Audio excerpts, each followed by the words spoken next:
ಎಲ್ಲರೂ ಖುಷಿಯಲ್ಲಿದ್ದಾಗ ನಿಂದೇನೆ ಏನಾದರೂ ಕೊಂಕ್ ಹೇಳಿಲ್ಲ ಅಂದ್ರೆ ನಿಂಗೆ ಆಗಲ್ಲಲ್ಲ.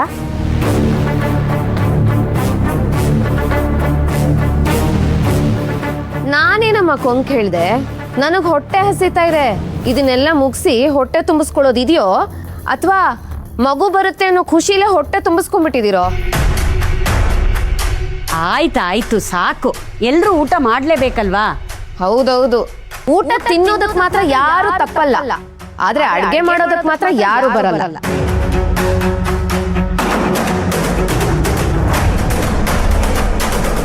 ಹೋಟೆಲ್ ತರ ಬಂದು ಮಾಡಿರೋದನ್ನ ತಿಂದು ಹೋಗೋದಷ್ಟೇ ಗೊತ್ತಿರೋದು.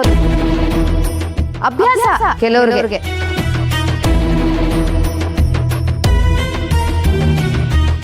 ಹೌದು ಹೌದು, ಮಾಡೋ 2 ಕೆಲಸನ ಎತ್ತೆತ್ತಿ ಆಡೋ ಬದಲು ಮಾಡದೇ ಇರೋದೇ ಒಳ್ಳೇದು.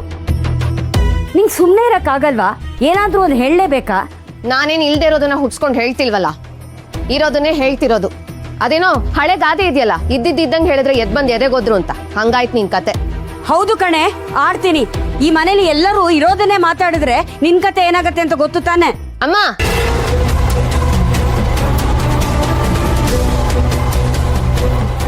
ಮೊದ್ಲು ನಿನ್ ಜೀವನನ ಸರಿ ಮಾಡ್ಕೋ. ಅದು ಬಿಟ್ಟು ಬೇರೆಯವ್ರ ಬುದ್ಧಿ ಹೇಳಕ್ ಹೋದ್ರೆ ಸರಿ ಹೋಗಲ್ಲ.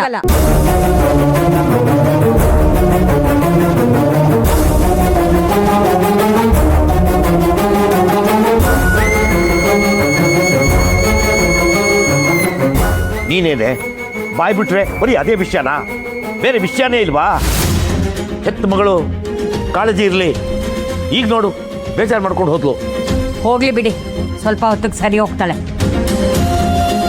ಲಕ್ಷ್ಮಿ, ನೀನು ಹೋಗಮ್ಮ. ನಿನ್ಗೆ ಯಾವ್ದು ಆರಾಮ ಅನ್ಸುತ್ತೋ ಆ ಬಟ್ಟೆ ಬದಲಾಯಿಸ್ಕೊಂಡು ಬಾ. ಅಷ್ಟೊತ್ತಿಗೆ ಊಟ ರೆಡಿ ಇರುತ್ತೆ.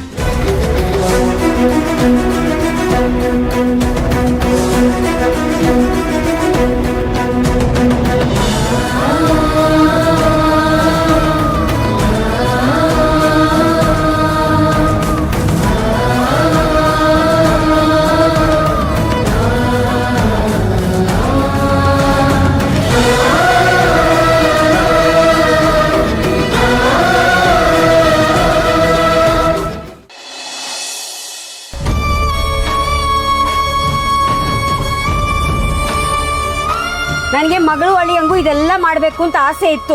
ಆದ್ರೆ ನನ್ನ ಮಗಳೇ ನನಗೆ ಆ ಭಾಗ್ಯ ಕೊಟ್ಟಿಲ್ಲ. ಏನ್ ಮಾಡ್ಲಿ?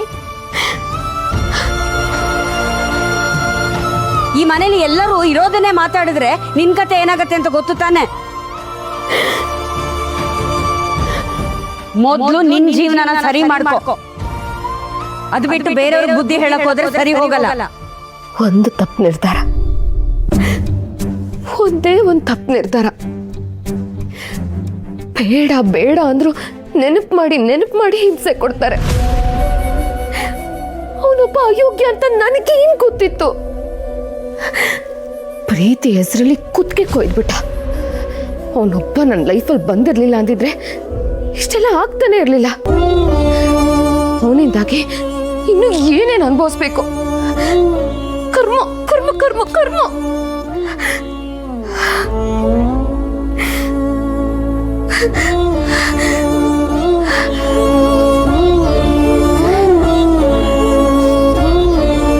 ಇಲ್ಲ, ನಾನು ಹೀಗೆ ಅಳೋದ್ರಿಂದ ಯಾವ ಪ್ರಯೋಜನನೂ ಇಲ್ಲ.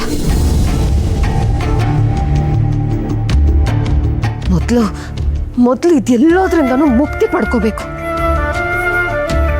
ಅವನ ಹೆಸರು ಇನ್ಯಾವತ್ತೂ ನನ್ನ ಲೈಫಲ್ಲಿ ಇರಬಾರ್ದು. ಹಾಗೇನಾದ್ರೂ ಮಾಡಬೇಕು.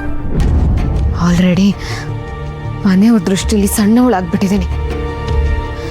ಮೊದಲು ಇದಕ್ಕೊಂದು ಫುಲ್ ಸ್ಟಾಪ್ ಇಡಬೇಕು. ಇಲ್ಲಾಂದ್ರೆ ಜೀವನ ಪರ್ಯಂತ ಹೀಗೆ ಇರಬೇಕಾಗತ್ತೆ.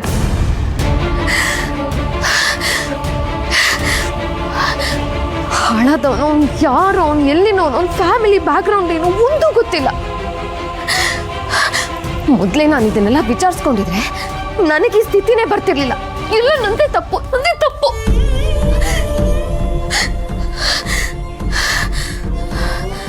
ಇಲ್ಲ,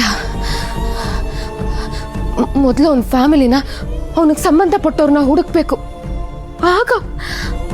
ಆಗ ನನಗಿದೆಲ್ಲದರಿಂದ ಮುಕ್ತಿ ಸಿಗುತ್ತೆ. ಆಮೇಲೆ ಆಮೇಲೆ ಅವನು ನನ್ನ ತಂಟೆಗೆ ಬರ್ದಾರೋಗಿ ನೋಡ್ಕೋಬೋದು. ಇದೆ ಸರಿ, ಬಿಡಲ್ಲ. ಹುಡುಕ್ತೀನಿ ನಾನು,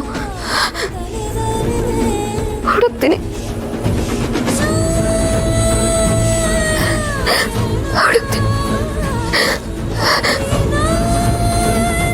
ಹೇ ಜುಮ್ಕ, ಅಮ್ಮ ಮಲ್ಬಿಟ್ಟಿದ್ದಾರೆ. ಅಮ್ಮ ಊಟನೇ ಮಾಡಿಲ್ಲ, ಹಾಗೆ ಮಲ್ಬಿಟ್ಟಿದ್ಯಾ? ಅಮ್ಮ ಹೇಳಮ್ಮ.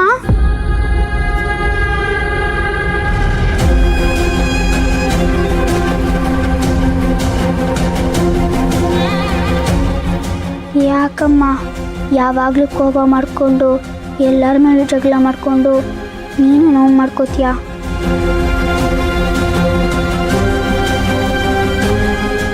ನಮ್ಮ ಜೊತೆ ಅಪ್ಪ ಇದ್ದಿದ್ರೆ ಅಮ್ಮನಿಗೆ ಈ ಥರ ಎಲ್ಲ ಬೇಜಾರಾಗಿ ಬಿಡ್ತಿರ್ಲಿಲ್ಲ.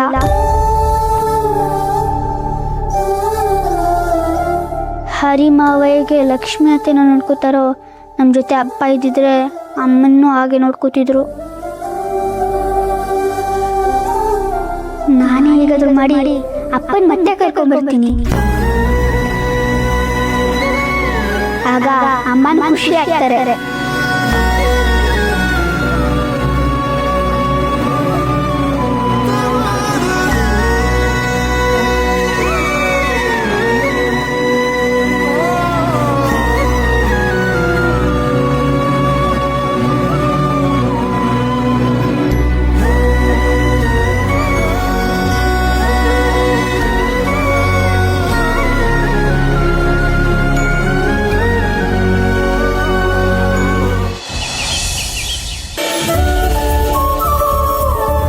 ಅವಳಲ್ಲೇ ಅವಳಾಗಲೇ ಎದ್ದು ಫೋನ್ ನೋಡ್ತಾ ಕೂತಿದ್ದಾಳೆ. ಬೆಳಗ್ಗೆ ಎದ್ದು ಓದೋದು ಬಿಟ್ಟು ಮೊಬೈಲ್ ನೋಡ್ಕೊಂಡು ಕೂರೋದು, ಇದೊಂದು ಬೇರೆ ಕಲ್ತ್ಯಾಳಿ ಇತ್ತೀಚೆಗೆ. ಏ ನಿಖಿಲ, ಆ ಮೊಬೈಲ್ ಇಟ್ಟು ಎದ್ದು ಬಂದು ತಿಂಡಿ ತಿಂದು ಓದ್ಕೋಬಾರ್ದಾ? ಬಂದೆ. ಆ ರೀಲ್ಸ್ ನೋಡೋದನ್ನ ಕಡಿಮೆ ಮಾಡೆ, ಅದರಿಂದ ಏನೇ ಸಿಗುತ್ತೆ ನಿಂಗೆ? ನಾನು ಎಲ್ಲಮ್ಮ ರೀಲ್ಸ್ ನೋಡ್ದೆ. ಯಾರು ಇವಳು ಹೇಳಿದ್ಲಾ? ಹೌದು, ನೀನು ಏನು ಮಾಡ್ತಿದ್ದೋ ಅದನ್ನೇ ಹೇಳಿದ್ದು. ಅವಳ ಮಾತೆಲ್ಲ ಕೇಳ್ಬೇಡಮ್ಮ ನೀನು. ನಾನಿವಾಗ ತೋರ್ಸೋ ಫೋಟೋ ನೋಡಿದ್ರೆ ನೀನೇ ಹೇಳ್ತೀಯ, ಏನೇ ಇಷ್ಟು ಬೆಳಿಗ್ಗೆ ಇಷ್ಟು ಚೆನ್ನಾಗಿರೋ ಫೋಟೋ ತೋರಿಸಿದ್ಯಾ ಅಂತ. ಇಲ್ಲಿ ನೋಡು,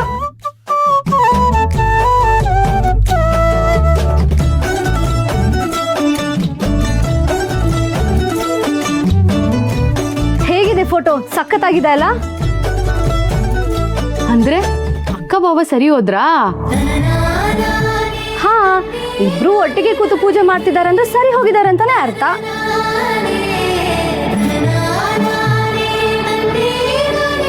ಯಾವಾಗಲೂ ಹೀಗೆ ಎಲ್ಲ ಮರೆತು ಖುಷಿಯಾಗಿದ್ರೆ ಅಷ್ಟೇ ಸಾಕು, ಯಾರ ದೃಷ್ಟಿನೂ ತಾಗದೇ ಇರಲಿ.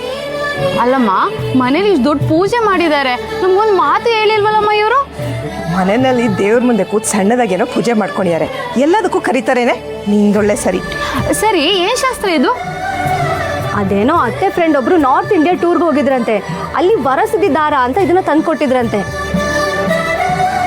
ಗಂಡ ಮತ್ತೆ ಹೆಂಡತಿ ಇದನ್ನ ಕಟ್ಕೊಂಡ್ರೆ ತುಂಬಾ ಸುಖವಾಗಿರ್ತಾರಂತೆ. ಅಷ್ಟೇ ಅಲ್ಲ, ವರ್ಷದೊಳಗೇನೆ ಮಗುನೂ ಆಗುತ್ತಂತೆ.